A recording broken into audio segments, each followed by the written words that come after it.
Toujours dans le cadre de conseil apostolique ou conseil matinal, bien aimé dans le Seigneur, je connais des gens qui aiment l'argent mais qui ne veulent pas travailler.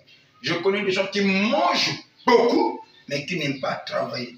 Mais tandis que la Bible nous dit, lorsque l'apôtre Paul vient à une église, il vient trouver, il y avait des frères qui aimaient manger mais qui n'aimaient pas travailler. Il dit que non. Et quand je suis venu auprès de vous, je vous ai dit expressément que celui qui ne veut pas travailler, qui ne mange pas non plus.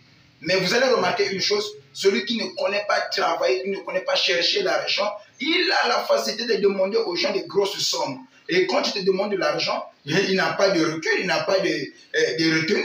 Il peut te demander donne-moi 100 000. Il ne sait pas qu'avoir 100 000 c'est difficile, de demander 1 million. Il ne sait pas qu'avoir 1 million c'est difficile. Mais celui qui connaît la souffrance, ok, pour avoir l'argent, et quand tu te demandes quelque chose, c'est avec réserve, avec de retenue. Et toutes les fois, quand tu lui donnes une petite somme, et il prend ça avec joie, parce qu'il sait que ce n'est pas facile d'avoir ce que tu lui as donné. Alors, vous allez remarquer une chose, ceux qui ne connaissent pas,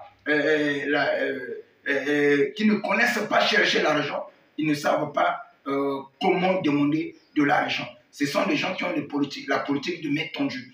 Quand je parle de la politique de main tendue, Pesangay, Sombelangay, Kabelangay. Alors, eux, ils ne travaillent pas, ils font des projets tout autour des gens. Ils veulent qu'un tel les bénisse, ils veulent qu'un tel, quand il fait ce projet, il dit que non, un tel va me donner ceci, et ensuite je vais réaliser cela. Alors, dans la vie, le fait que Dieu t'a béni, il t'a donné la tête, il t'a donné le bras, il t'a donné les pieds, tu n'as pas une infirmité, alors cherche un emploi. Si le État congolais ne t'embauche pas, alors toi-même crée ton propre entreprise. Tu peux vendre de l'eau, tu peux vendre de la cola, pourvu que tu puisses avoir un 10 francs dans la journée. Et je m'adresse aussi aux femmes, et les femmes qui ont fait de leur corps comme étant la marchandise, et la capitale c'est la beauté.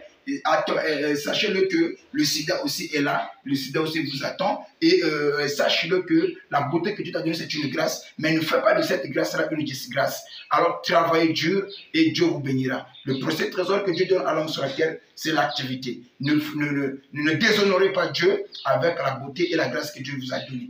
Beaucoup de femmes ils pensent qu'avoir un mari, c'est ça un trophée. Beaucoup de gens ne veulent pas travailler, il se fient à leur beauté. Et sur quoi encore? Allez dans les sociétés, allez partout, vous trouverez les femmes qui ont peut-être la beauté, eux, ils ne travaillent plus, ils ne bossent plus, ils n'étudient plus, ils font confiance à la beauté, que la beauté leur donnera tout. Ce n'est pas toute la vérité, c'est une demi-vérité. Sache-le qu'une fois quand l'homme aura utilisé, il te jettera, comme on le dit en tant que bon tout,